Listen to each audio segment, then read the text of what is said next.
आज के वीडियो में हम डिस्कस करने जा रहे हैं कॉस्ट, लागत। कॉस्ट जो आपका टॉपिक है वो एग्जाम पॉइंट ऑफ व्यू से तो इम्पोर्टेंट है ही है, क्योंकि इसमें से काफ़ी शॉर्ट टाइप आंसर या जो आपके क्वेश्चन आते हैं जैसे रिमार्क्स लिखने में, उसमें type of cost, short term cost, long term cost या लॉन्ग रन के दो या लॉन्ग टर्म के दो कॉस्ट के ऊपर क्वेश्चन आते हैं। इसके अलावा ये एग्जाम पॉइंट ऑफ व्यू के अलावा ये माइक्रो इकोनॉमिक्स में एक बेसिक चैप्टर है, तो इसलिए क्या काफ़ी इंपॉर्टेंट है।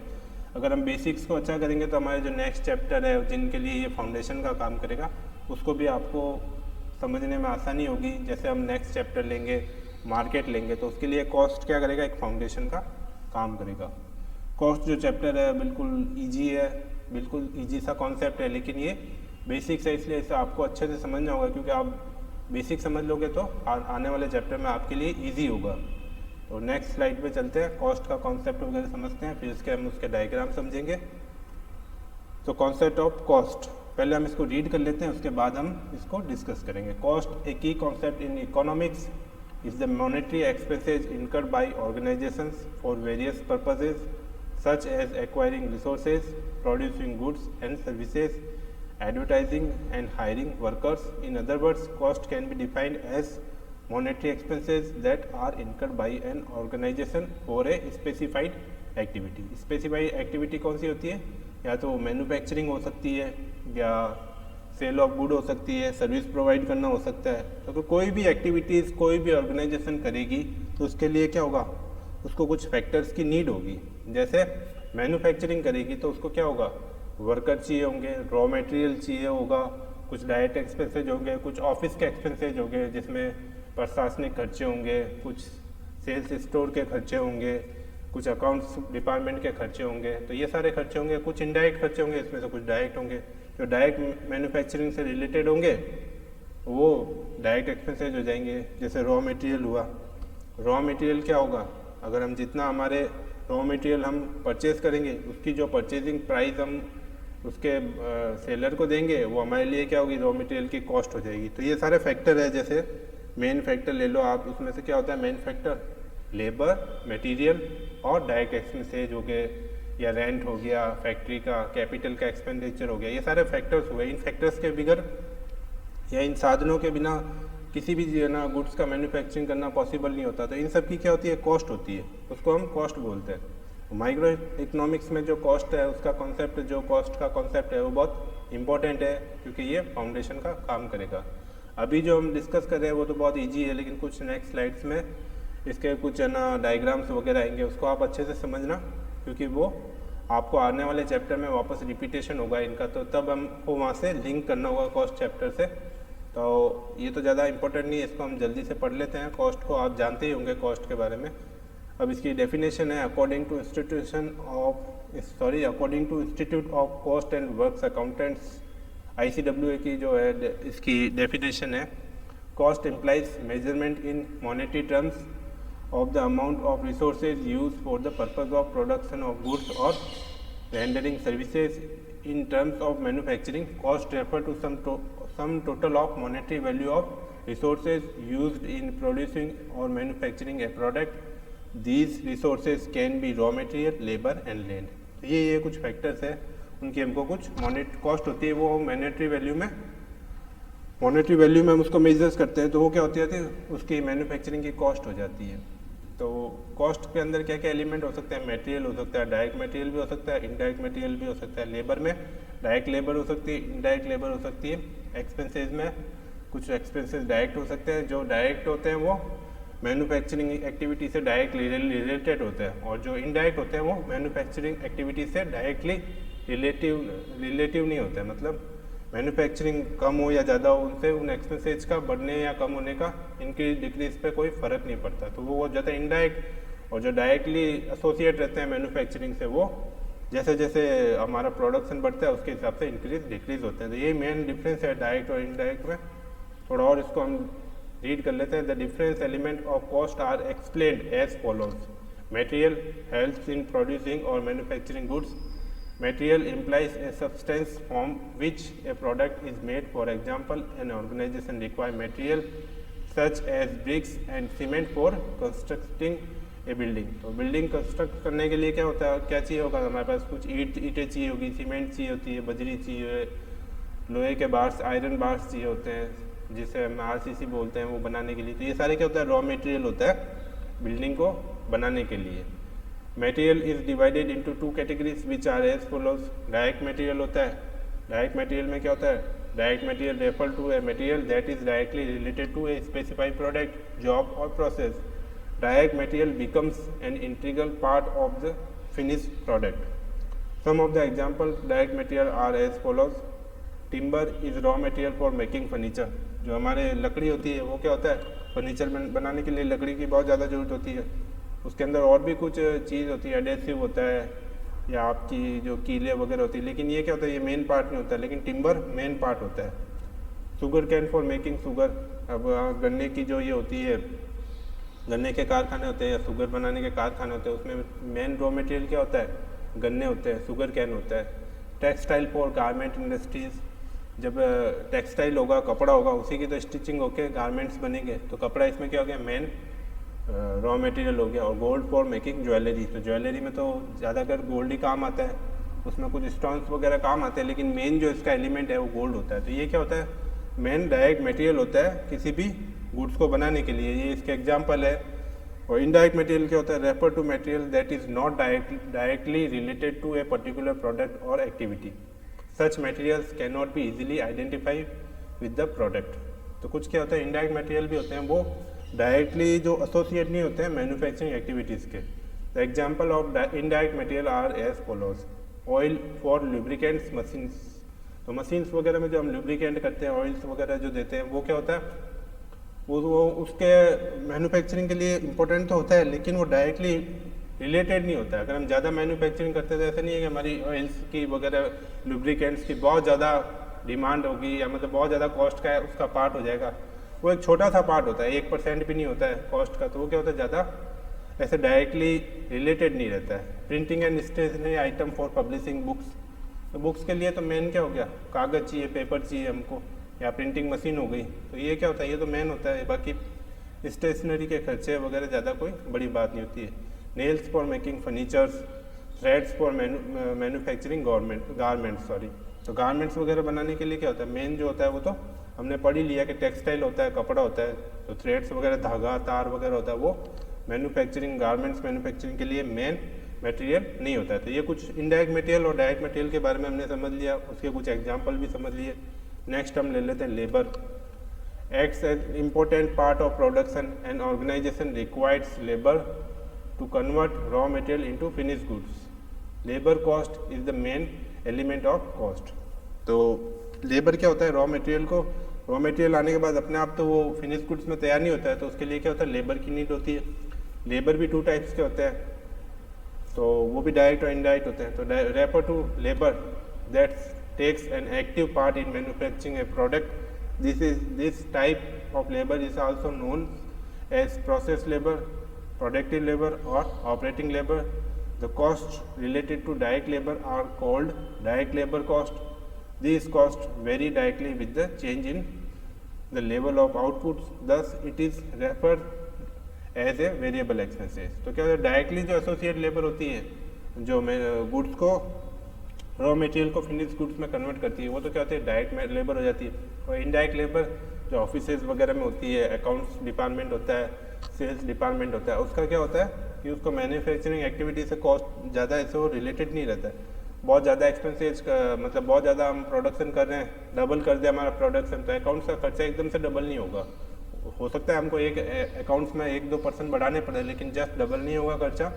तो ये होता है डायरेक्टली, इनडायरेक्टली है ना, डिपेंड रिलेटेड तो होते हैं, लेकिन इतना डायरेक्टली जो मैन्युफैक्चरिंग एक्टिविटी होती है उसमें इनका रिलेशन इनका डायरेक्टली नहीं होता, इनडायरेक्टली होता है। जैसे अकाउंट्स डिपार्टमेंट का हमने एग्जांपल लिया। Refer to labour that is not directly related to manufacturing of a product. The indirect labour cost may और may not very with the change in the volume of output. This type of labor is used in the factory, office and selling and distribution department. Expenses refer to costs that are incurred in the production of finished goods other than material cost and labor cost. तो labour cost और raw material तो हमने discuss कर ही लिया। इसके अलावा जो भी डायरेक्ट एक्सपेंसेज होते हैं जो मैन्युफैक्चरिंग से सीधे रिलेटेड होते हैं वो तो डायरेक्ट एक्सपेंसेज होते हैं। उसके अलावा जो भी एक्सपेंसेज हमारे बिजनेस में होते हैं वो इनडायरेक्ट होते हैं। तो direct expenses imply the expenses that are directly और easily allocate to a particular cost centre और कॉस्ट यूनिट।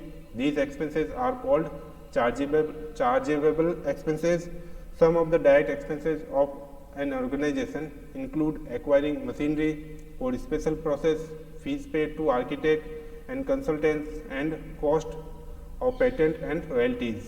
तो ये जो कुछ एक्सपेंसेज होते हैं डायरेक्टली मैन्युफैक्चरिंग के साथ एसोसिएट रहते हैं और उनके मैन्युफैक्चरिंग के साथ बढ़ते हैं या कम होते हैं, इंक्रीज डिक्रीज होते हैं, वो तो डायरेक्ट एक्सपेंसेज हो जाते हैं। जिसमें इन्होंने कुछ एग्जांपल हमको दिए, पेटेंट के खर्चे, रॉयल्टी के खर्चे, तो ऐसे कुछ खर्चे होते हैं और डायरेक्टली एसोसिएट होते हैं मैन्युफैक्चरिंग। इसके अलावा जो भी इनडायरेक्ट एक्सपेंसेज होते हैं refer to expenses that can not be allocate to specify cost centre और cost unit. For example rent होता है फैक्ट्री का, तो जैसे फैक्ट्री की इंस्टॉल कैपेसिटी 1 लाख यूनिट की, अगर हम 10,000 बनाए तो भी फैक्ट्री का रेंट इतना ही लगेगा और हम 90,000 बनाए तो भी उतना लगेगा। उससे वो तो क्या होगा, फैक्ट्री का रेंट से मुक्त होगा। डेप्रिसिएशन हो गया मशीनों का, इंश्योरेंस एक्सपेंसेज हो गए फैक्ट्री के, या टैक्स ऑफ बिल्डिंग हो गया, तो बिल्डिंग के जो टैक्स लगते हैं म्यूनसिपल टैक्स वगैरह वो मैन्युफैक्चरिंग एक्टिविटी से रिलेटेड नहीं होते। वो तो क्या होता है बिल्डिंग के अकॉर्डिंग लगते हैं, बिल्डिंग का एरिया कितना है। तो ये क्या हो गए, डायरेक्ट और इनडायरेक्ट एक्सपेंसेज हो गए। नेक्स्ट हम ले रहे हैं types of cost, meaning and definition of different types of economic cost. जो अब कॉस्ट चैप्टर का जो आपका जो इम्पोर्टेंट पार्ट है वो अब हम डिस्कस कर रहे हैं टाइप ऑफ कॉस्ट। ये एग्जाम पॉइंट ऑफ व्यू से भी इम्पोर्टेंट है, साथ ही आपके इकोनॉमिक्स का बेसिक्स है जो आपके नेक्स्ट चैप्टर है उनके लिए काम आएगा। उसमें टाइप्स ऑफ कॉस्ट में हम सबसे पहले लेते हैं फिक्स कॉस्ट मीनिंग। तो फिक्स कॉस्ट पहले हम इसको रीड कर लेते हैं, उसके बाद हम इसको डिस्कस करेंगे। Fix cost is refer to as that cost which does not register a change with an increase or decrease in the quantity of goods produced by a firm. Fixed costs are those costs that a company should bear irrespective of level of production. Fixed costs are less controllable in nature than the variable cost as they are not dependent on the production factors such as a volume. The different example of fixed cost can be rent, salaries, property taxes. तो कुछ कुछ expenses जो होते हैं वो fix रहते हैं। हम मैन्युफैक्चरिंग करें, हमारा प्रोडक्शन चालू करें या नहीं करें, वो हमको पे करने ही होते हैं। जैसे हमने फैक्ट्री ले ली एक मैन्युफैक्चरिंग के लिए, उसका 1 लाख रुपए रेंट है पर मंथ। अब हम उसकी इंस्टॉल कैपेसिटी 1 लाख यूनिट है, अगर हम 1 लाख यूनिट बनाए या नहीं बनाए, हमारे तो वो कॉस्ट अब हमारे हो चुकी है वो कॉस्ट, अब उस पर हमारा कोई कंट्रोल नहीं है, तो वो क्या हो गया, फिक्स हो गया। जब तक हम 1 लाख यूनिट का प्रोडक्शन करेंगे या 1 यूनिट का प्रोडक्शन करेंगे वो कॉस्ट फिक्स हो गई है। रेंट के अलावा सैलरी हो गई है, हमारा एक अकाउंटेंट है, सुपरवाइजर है जो हमने उस मैन्युफैक्चरिंग एक्टिविटीज़ के लिए चाहिए होता है। अगर हम 1 यूनिट का भी प्रोडक्शन कर रहे हैं या 1 लाख यूनिट का प्रोडक्शन कर रहे हैं, वो अकाउंटेंट सफिशियंट है, तो वो भी हमारी कॉस्ट फिक्स हो गई। कुछ जो इलेक्ट्रिसिटी एक्सपेंसेस होते हैं उसका कुछ पार्ट फिक्स होता है, वो फिक्स हो गया। प्रॉपर्टी टैक्स है जो एरिया के हिसाब से लग रहे हैं वो भी फिक्स हो गए। तो ये सारे कॉस्ट के क्या होते हैं, पार्ट फिक्स्ड होते हैं, मतलब प्रोडक्शन से डायरेक्टली एसोसिएट नहीं होते और इंक्रीज डिक्रीज नहीं होते। Variable cost meaning, variable cost is refer to as that type of cost that will show variation as per the changes in the level of production. Depending on the volume of production in a company, the variable cost increase or decrease. The various example of variable cost are cost of raw material that are used for production, sales commission, labor cost, etc. तो हमने कुछ पढ़े ही थे जो अभी पिछले ना slides में हम पढ़ते आ रहे हैं, raw material, direct labour, indirect labour. जो उसमें डायरेक्ट लेबर था, डायरेक्ट मटेरियल था और डायरेक्ट एक्सपेंसेस थे, वो क्या थे, सारे वेरिएबल थे। वो क्या होता है, प्रोडक्शन और मैन्युफैक्चरिंग के साथ इंक्रीज हो रहे थे, डिक्रीज हो रहे थे, तो वो सारे एक्सपेंसेस या जो सारी कॉस्ट थी वो वेरिएबल कॉस्ट थी। हम डिस्कस वही कर रहे हैं, लेकिन हमने अब इसको क्या कर दिया, फिक्स्ड और वेरिएबल में बांट दिया। पहले हम डायरेक्ट और इनडायरेक्ट पढ़ रहे थे, लेकिन हमने इसको क्या कर दिया, फिक्स्ड और वेरिएबल में बांट दिया। इसके अलावा कुछ एक्सपेंसेज होते हैं सेमी वेरिएबल कॉस्ट, तो मैंने आपको पहले ही बताया था, जैसे इलेक्ट्रिसिटी का खर्चा होता है उसमें मीटर रेंट होते हैं या कुछ फिक्स चार्जेस होते हैं, वो तो क्या होता है, फिक्स होते हैं। कुछ वेरिएबल होते हैं, तो उसके अंदर क्या होता है, ये सेमी वेरिएबल हो गया। कि नहीं, कुछ तो पार्ट उसका हमारे इलेक्ट्रिसिटी या पावर का जो एक्सपेंसेज है उसका कुछ जो पार्ट होगा या कॉस्ट होगी वो तो फिक्स होगी, और कुछ जो हमारा जैसे जैसे हम ज़्यादा मशीन चलाएंगे प्रोडक्शन के लिए तो हमारा कुछ पार्ट होगा वो वेरिएबल होगा। तो labour might be a semi variable cost. If you produce more cars you need to employ more workers. This is a variable cost. However, even you did not produce any cars, you may still need some worker to look after an empty factory. तो क्या होगा, खाली factory के लिए भी हमको कुछ staff तो चाहिए होता है, जो हमारा परमानेंट स्टाफ होता है उसको हम नहीं निकाल पाते। तो ऐसे कुछ एक्सपेंसेज होते हैं वो क्या होते हैं, फिक्स होते हैं, और अगर हम ज़्यादा वो प्रोडक्शन बढ़ाएंगे तो हमको वर्कर की ज़्यादा नीड होगी, तो वो कुछ जो एक्सपेंसेज होते हैं वेरिएबल होते हैं। अब जो पूरी जो कॉस्ट है वो एक तरीके से सेमी वेरिएबल हो जाती है। तो टोटल कॉस्ट मतलब फिक्स प्लस वेरिएबल कॉस्ट। तो टोटल कॉस्ट का तो बिल्कुल है, जब हम सारे जो हमारी जो एक्सपेंसेज होगी, सारी कॉस्ट होगी, उसको जोड़ देंगे तो हमारा फिक्स प्लस जो वेरिएबल जोड़ देंगे तो हमारा टोटल कॉस्ट आ जाएगा। अभी हम एक टेबल ले रहे हैं, टेबल के अंदर हम देखेंगे क्या फिक्स कॉस्ट होती है या वेरिएबल कॉस्ट होती है। ये हमने क्या एक टेबल बना दी है जिससे आपको और अच्छे से समझ में आ जाए। तो ये हमारे फर्स्ट जो कॉलम है उसके अंदर क्वांटिटी है, सेकंड कॉलम के अंदर हमारी फिक्स कॉस्ट है। हम फिक्स कॉस्ट जैसे हम ले लेते हैं, हमारे फैक्ट्री रेंट हो गया या हमारे परमानेंट लेबर हो गई, प्लस हमारा जो इलेक्ट्रिसिटी का परमानेंट का एक्सपेंसेज हो गया, जैसे मीटर रेंट वगैरह हमने अभी डिस्कस किया था, वो सब मिला के 200 हो रहा है। तो क्या होगा, एक यूनिट बनाएंगे तो भी हमारे 200 का एक्सपेंसेज हो गया, हम यूनिट 0 बनाएंगे तो भी 200 होगा। जैसे जैसे हमारी क्वांटिटी बढ़ रही है लेकिन फिक्स कॉस्ट पे बिल्कुल भी इसका चेंजेस नहीं हो रहा है। लेकिन जैसे एक यूनिट बनाई तो हमारी क्या क्वांटिटी मतलब एक्सपेंसेज आया फिक्स का पार्ट कितना रहा, कॉस्ट का 200 रुपये रहा। लेकिन हमने 2 बनाई तो फिक्स कॉस्ट तो चेंज नहीं होती है, लेकिन एवरेज जो फिक्स कॉस्ट है AFC मतलब एवरेज फिक्स कॉस्ट, वो क्या हो गई, जस्ट आधी हो गई। जैसे जैसे हम प्रोडक्शन बढ़ाते जाएंगे, जैसे हम 12 पे ले गए प्रोडक्शन, तो हमारी जो एवरेज फिक्स कॉस्ट है पर यूनिट जो हमारी एवरेज आएगी वो कम होकर 17 रह जाएगी। थर्ड कॉलम में हम ले रहे हैं वेरिएबल एक्सपेंसेज।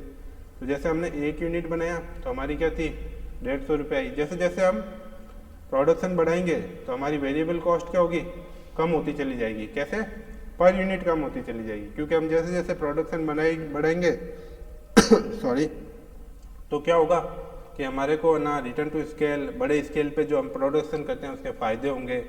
तो हम भी जब मार्केट में जाते हैं, जब क्या होता है, हम एक साथ ज़्यादा क्वांटिटी में गुड्स खरीदते हैं तो क्या होता है, सेल्स दुकानदार वगैरह या शॉपकीपर होता है वो हमको थोड़ा प्राइस हमारे लिए कम कर देता है। तो बल्क में जब प्रोडक्शन करते हैं तो उसका कुछ बेनिफिट होते हैं, वो हम एक अलग से हमारा एक चैप्टर है जो हम आगे डिस्कस करेंगे। तो उसमें क्या होता है, बड़े स्केल पे जो प्रोडक्शन होता है उसके फ़ायदे होते हैं, वो कैसे होते हैं उसके भी हम डायग्राम समझेंगे, करेंगे। लेकिन अभी हम आपको बस इतना बता रहे हैं कि बड़े स्केल पे प्रोडक्शन करने के कुछ कॉस्ट कम होती है। तो जैसे जैसे हम बड़े स्केल की तरफ जाते हैं, प्रोडक्शन बढ़ाता है तो हमारा क्या होता है, एवरेज फिक्स कॉस्ट जो होती है वो कम होती चली जाती है। जैसे पहले एवरेज फिक्स कॉस्ट क्या है 150, दूसरे में 2 यूनिट बनाई तो टोटल वेरिएबल कॉस्ट हमारे क्या लगी 250, और जो एवरेज आया उसका वो क्या हो गया 125 हो गया, फिर 100 हो गया। ऐसे कर करके क्या हो रहा है, देखो फिफ्थ कॉलम में देखो, जहाँ पे एवरेज वेरिएबल कॉस्ट है वो हमारी क्या हो रही है, जैसे जैसे हमारी क्वांटिटी बढ़ रही है तो एवरेज जो कॉस्ट है, वेरिएबल कॉस्ट है, वो कम हो रहा है। कम होते होते फिर एक बार क्या होता है कि बड़े स्केल पे जाने के बाद हमारे क्या होते हैं, जो फिक्स कॉस्ट के पार्ट होते हैं, जैसे हमारा फैक्ट्री हो गई, वहाँ पे हम क्या करेंगे, अगर ज़्यादा ज़्यादा हमारी इंस्टॉल कैपेसिटी जो है वो 1 लाख की है, उसके ज़्यादा हम प्रोडक्शन करने का कोशिश करेंगे, ट्राई करेंगे, तो क्या होगा, शुरुआत में तो जब हम 1 लाख की तरफ बढ़ेंगे तब तो हमारी कॉस्ट कम होगी, उसके बाद क्या होगी, धीरे धीरे कॉस्ट बढ़ती चली जाएगी। 1 लाख कैपेसिटी है तो ज़्यादा से ज़्यादा हम उस पर 1,10,000 यूनिट्स कर पाएंगे। ऐसा थोड़ी है कि हम उस पर 2 लाख कर लेंगे प्रोडक्शन, तो उस टाइम क्या होगा, हमारे जो एवरेज वेरिएबल कॉस्ट है वो बाद में बढ़ना शुरू हो जाएगी। जो हमको बड़े स्केल पे जो प्रोडक्शन करने के फ़ायदे हो रहे हैं वो नहीं मिल पाएंगे। फिर टोटल कॉस्ट है, ये भी क्या होती है, टोटल कॉस्ट वैसे तो बढ़ रही है लेकिन एवरेज जो टोटल कॉस्ट है वो कम होती चली जा रही है। जैसे जैसे हम आगे बढ़ रहे हैं एवरेज टोटल कॉस्ट होती है वो कम होती चली जाती है। इसमें भी वैसे ही रिटर्न टू स्केल जो बड़े पैमाने पे होते हैं तो उसका हमको फ़ायदा होता है, लेकिन एक लेवल पे जाके जो बड़े पैमाने के फ़ायदे होते हैं वो कम होना शुरू हो जाते हैं, तो वापस वो कॉस्ट बढ़ने लग चल जाती है। जैसे देखो हमारी कॉस्ट कब तक घट रही है, जब तक हम